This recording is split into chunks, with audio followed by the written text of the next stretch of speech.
Welcome again, adventurers, to another class build video talking about the Investigator pre-Player Core 2, looking at each of the methodologies, talking about what I like and don't like about the class, and then ultimately talking about how I hope this class will change, and then eventually we will rebuild these post-Player Core 2. So if you like this video, go ahead and give it a like, and if you want to see what these characters look like after the changes, make sure to subscribe and click to enable notifications so that you're notified when I eventually get around to rebuilding all of these characters with the remastered changes.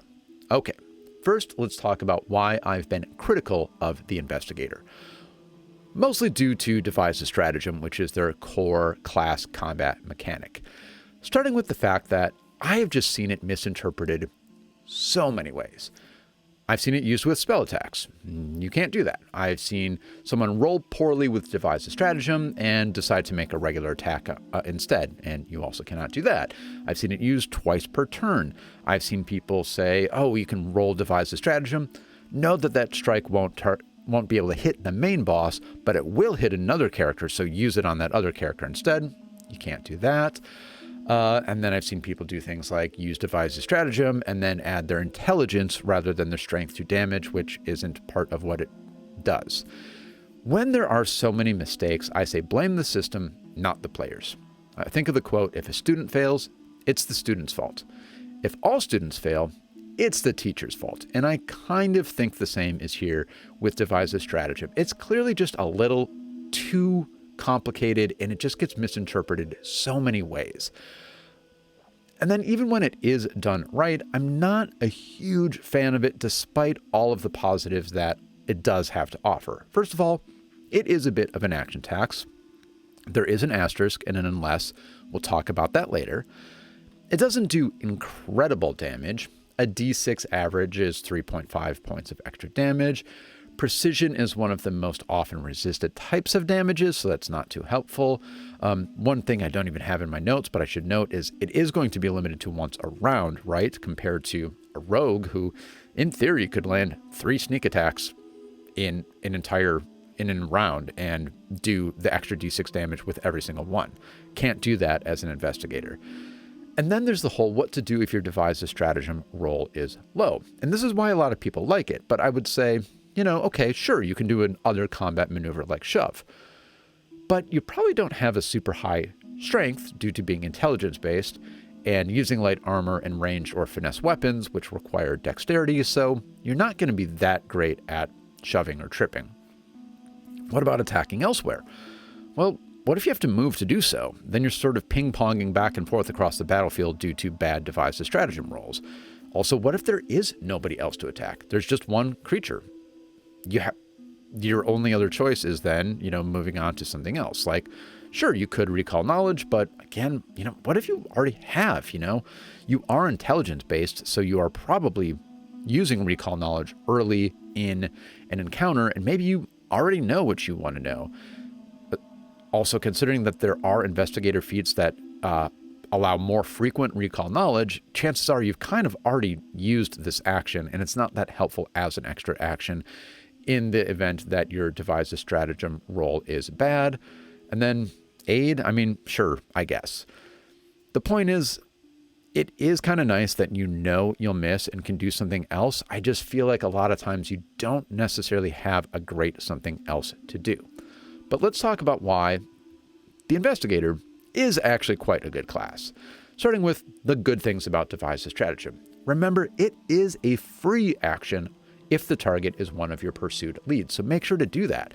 I mean, that's pretty fantastic. You are fighting a boss who you've been investigating, and Devos Stratagem is a free action against them. So you could get in there and do some extra damage for no extra actions. That's fantastic. With range, it is quite good. You can Devos Stratagem, and if you know it'll miss, you don't have to move, you simply shoot at another target. That works out quite well. And then I would say if you do plan ahead and start building alternate actions into your build, like taking extra athletic boosts, for example, that will help out a lot when Devos Stratagem misses. And then outside of combat, I think that the Investigator is the only exploration-based class. Let's talk about pursue a lead and clue in. and how a lot of times in campaigns, your fact-finding sort of turns into a big slog of just a complete lack of progress.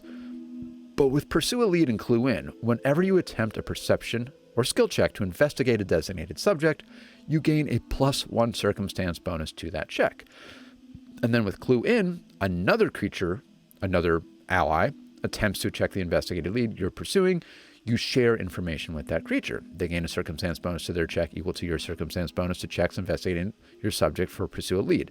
It's sort of like being the bard of knowledge. It's just everyone on your party, yourself included, will be able to figure things out faster because you have an investigator. And then there are a lot of exploration subclass features and feats. Some of these subclass features, expeditious inspection, for example, frequency once per 10 minutes. You observe and assess your surroundings with great speed. You recall knowledge, seek, or sense motive. And this is a free action. So basically, every 10 minutes, you don't even have to do anything, and you look around and figure something out. Doesn't get much better than that in exploration. And then some of the exploration feats, you've got That's Odd and Trap Finder and Underworld Investigator. We'll take a look at some of those. And then another one that I don't have in my builds today, but I really like, Red Herring. You have a keen sense for avoiding spurious lines of inquiry. When you pursue a lead, the GM tells you if the lead you chose is inconsequential.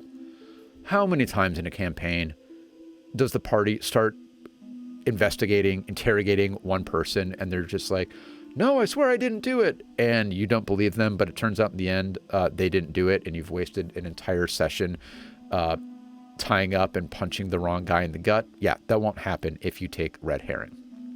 So let's build out now. Let's take a look at each of the 4 methodologies, and let's focus on what they do well, and also talk about improvements we would like to see.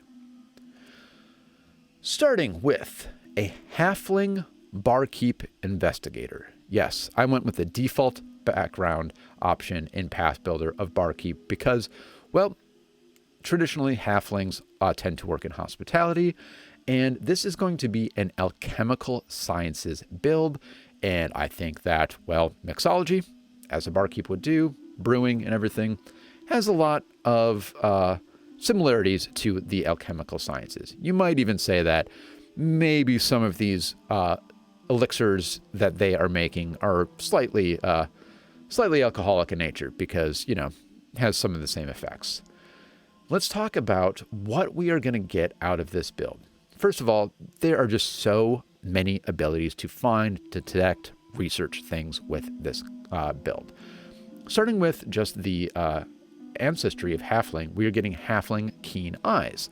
That is a circumstance bonus to seek hidden or undetected creatures, reduce the flat check for concealment. So, great. You're looking for things, and you can find them better if they are hidden or undetected. We went with the Observant Halfling Heritage, +1 circumstance bonus to your Perception DC. This is great for passive awareness. When those times come up that you walk into a room and the GM rolls perception secretly in the background, well, you are going to get a bonus to that. You, of course, have Pursue a Lead, and then Hobnobber due to our background. You are skilled in gathering info. Gathering info takes half the time. Again, absolutely fantastic during exploration. You can go into a town and figure out what you need to figure out in half the time that others do. As a class feat, we went with Underworld Investigator. You gain Underworld lore. And then let's take a look at some of the other things that this does here. You become trained in Underworld lore, and you gain the Pursue a Lead circumstance bonus to thievery checks to investigate the subject of your lead. Now, I do question this a little bit as to whether this is that helpful of a class feat. Let's read some of the text on Pursue a Lead. Pursue a Lead says, whenever you attempt a perception or skill check, like thievery would be a skill check, to investigate a designated subject, you gain a +1 circumstance bonus to the check. The exact check this applies to depends on the actions you use to investigate and are determined by the GM, but checks to investigate are typically perception checks or skill checks using the intelligence, wisdom, or charisma. So it says typically, not always. So the way I interpret that is that a thievery check, as we are getting with Underworld Investigator, would be part of Pursue a Lead, depending on GM ruling anyway. So I don't know how helpful this class feat is, but I still like it. This is one of those maybe rooms for improvement in the remaster. Okay, let's talk about combat with this character. You're going to have to use Devise a Stratagem a lot because you have no strength. Let's talk about the ability scores. 0 strength, only +2 dex, 0 con, +4 intelligence, +2 wisdom because we do want a high perception, +1 charisma because halflings are very charismatic and you were a bartender. So yeah, you're going to need to use that intelligence for your attack roll quite a lot, otherwise you will be missing. But I did pick up the Spray Sling because that is a cool halfling weapon that has the scatter trait on it, so you can do some area of effect damage. I think that's fun. And then you could pick up some bombs too, because as alchemical sciences, you don't gain formulas for bombs. That's not really part of this. It is elixirs and alchemical tools, but we'll talk about crafting a little bit later. And then a cool thing about using bombs, if you did want to use them, is you could use Devise a Stratagem, know that you're going to miss, and decide that's actually a good use for a bomb because a bomb will still deal some splash damage. So that's an option to consider if you do go down some crafting routes and pick up some bombs. As far as the alchemical items that this character would use, Drakeheart Mutagen could be very cool. That's going to boost your AC. Numbing Tonic, I think, to be a little bit of a party healer. Maybe you flavor this literally with a little brandy or something like that. Elixir of Life because of healing. And then Forensic Dye is a great option to boost your investigation skills. And then as far as downtime, and this is where we get into some of the crafting abilities, I went with the Unassuming Dedication Ancestry feats. You gain a +1 circumstance bonus to checks to perform a downtime activity. You could use this to maybe craft some more permanent alchemical solutions like bombs. Not a bad plan. So overall, a pretty fun build here. Again, the Underworld Investigator, I'm not sure how exactly necessary that is, and I hope that gets clarified a little bit. The Alchemical Science is a pretty decent pseudo-alchemist. It's like Alchemist Light. A little infusion of alchemy into the build. And then the background and the heritage, I think, work out really well, both flavor-wise and mechanically, to be a character who just kind of notices everything and gets information everywhere they are going. On to the next build. This is a Colo, or Null, Empiricism Investigator. Ancestry is Colo, or Null, still called Null in Path Builder. The background is a code breaker. So this is someone who deals in secret codes. Class is Investigator, and the methodology is Empiricism. Okay, as far as the ability scores on this build, I went with a +3 strength. We are going to be a bit more melee focused, +2 dexterity, still maxing out intelligence, and then nothing in constitution, wisdom, or charisma. This is sort of the ultimate investigator, if you ask me. I think empiricism is the ultimate investigator subclass. That's because you get that's odd, you enter a location, you notice something out of the ordinary. It doesn't really get any better than that. And then expeditious, which I typoed there, expeditious inspection, free action to recall knowledge, seek, or sense motive every 10 minutes. Also fantastic. Codebreaker, that background, will give us the Glean Contents feat. You quickly scan loose papers. I mean, again, fantastic mechanics for someone who is going to be investigating and trying to figure things out. And of course, it's very thematically aligned to the Codebreaker background. That's why they did that. In combat, devise a stratagem, hit if you can. And then I went with the class feat Known Weakness. Let's take a look at that. Whenever you devise a stratagem, you can also attempt a check to recall knowledge as part of that action. If you critically succeed at the recall knowledge check, you notice a weakness and gain a +1 circumstance bonus to your attack roll from devise a stratagem. If you immediately convey this information to your allies as part of the check, each ally gains a +1 circumstance bonus to their next attack roll against the subject, as long as their attack is made before the beginning of your next turn. So you are using knowledge to increase your attack abilities. And I think that is very thematic and also very mechanically advantageous. If you know you can't land a strike, this is a character that has some backup options built in. It is armed with a weapons, with a kukri. So you can trip with that kukri, and you gain a +1 circumstance bonus to those athletic actions to trip and shove due to your heritage. You could also choose to aid if you're not able to land a strike, and due to your ancestry feat of Pack Hunter, you gain a +2 bonus to that aid check. And then also remember that with that known weakness, you want to share that information with your allies, so that is another good option. And then I do have a shield equipped with this build, so you want to raise that shield to be able to stay in the front line. And I also just noted that I went with the buckle armor with this character because it is very fitting thematically, just like a lot of little spots to store little scrolls and little investigative tools, and it does a pretty decent job of raising our AC to where we want it to be. As far as some improvements, I mean, not too much with empiricism because I do think it is sort of the perfect masterful investigator in exploration, and really the only criticisms here are of like just the generic class criticisms of what to do with devise a stratagem. On to the next build, which is going to be a Ratfolk back alley doctor investigator, and you may have guessed by now, this will use forensic medicine as the methodology. This is a sneaky, scroungy forensic investigator who scouts and performs some kind of shady healing. So you are going to be a bit of a party scout in addition to being a party healer, in addition to being the investigator. Now, with the ability scores, this was kind of tough.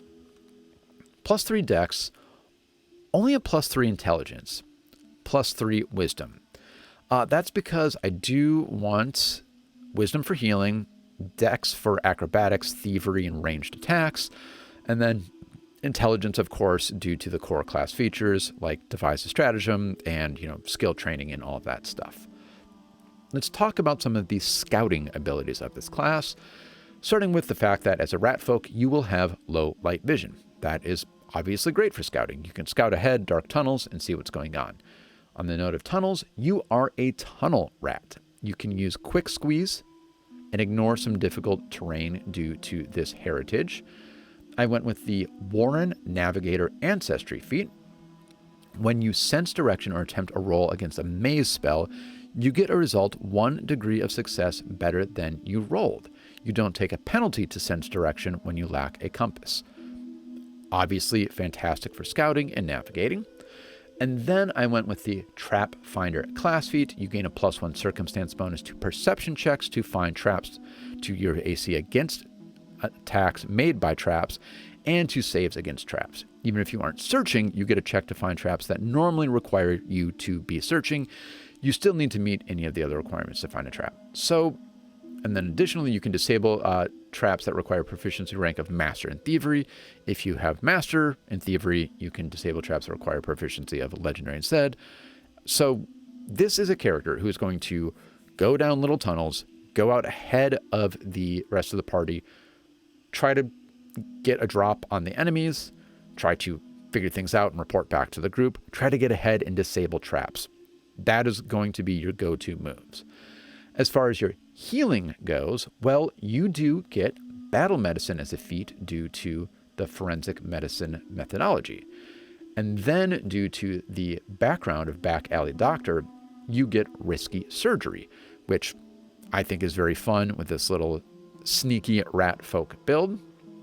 And then in combat, I armed this character with a shield bow. And that is going to be a good ranged option due to the 0 reload, and this will be a ranged investigator build. So remember, you can devise a stratagem in one spot, and if you know that's going to miss, you just shoot over there. And it's nice that you have a reload of 0 because remember, devise a stratagem is an action. So you do that, and then you shoot, and then you don't have to reload to shoot again and use all 3 of your actions in a turn. And then you can use some parry ability with this because you don't want you, the party healer, to go down in combat. I think this is pretty fun. I really do like the forensic medicine background. We didn't even really talk about forensic acumen, but it is a cool investigation option. I think the only thing that sometimes trips me up about this, and I'm even reading it again now, is I always confuse this with the Chirurgeon that uses crafting and intelligence for their healing abilities, and that is a little difficult with this. That's why I had to go with the split attribute scores or the ability scores, because we don't have that intelligence being applied to our medicine checks here, so you do have to invest in wisdom as well. Maybe that could be an improvement to really make this class stand out, this subclass. And then on to our final build. We have a human bandit investigator. Former bandit, I should say. This is a former bandit who is now white hat investigating. They are taking their old criminal ways and turning them around for good. This is a bit of a face of the party as an investigator.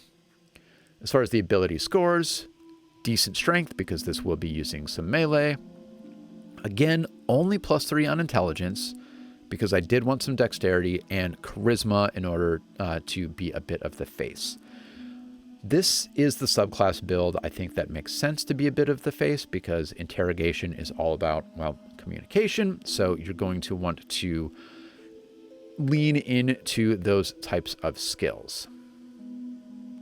As far as combat goes with this, I am a human, so I want general training in armor proficiency to allow for medium armor and max out that AC with a strength-based build.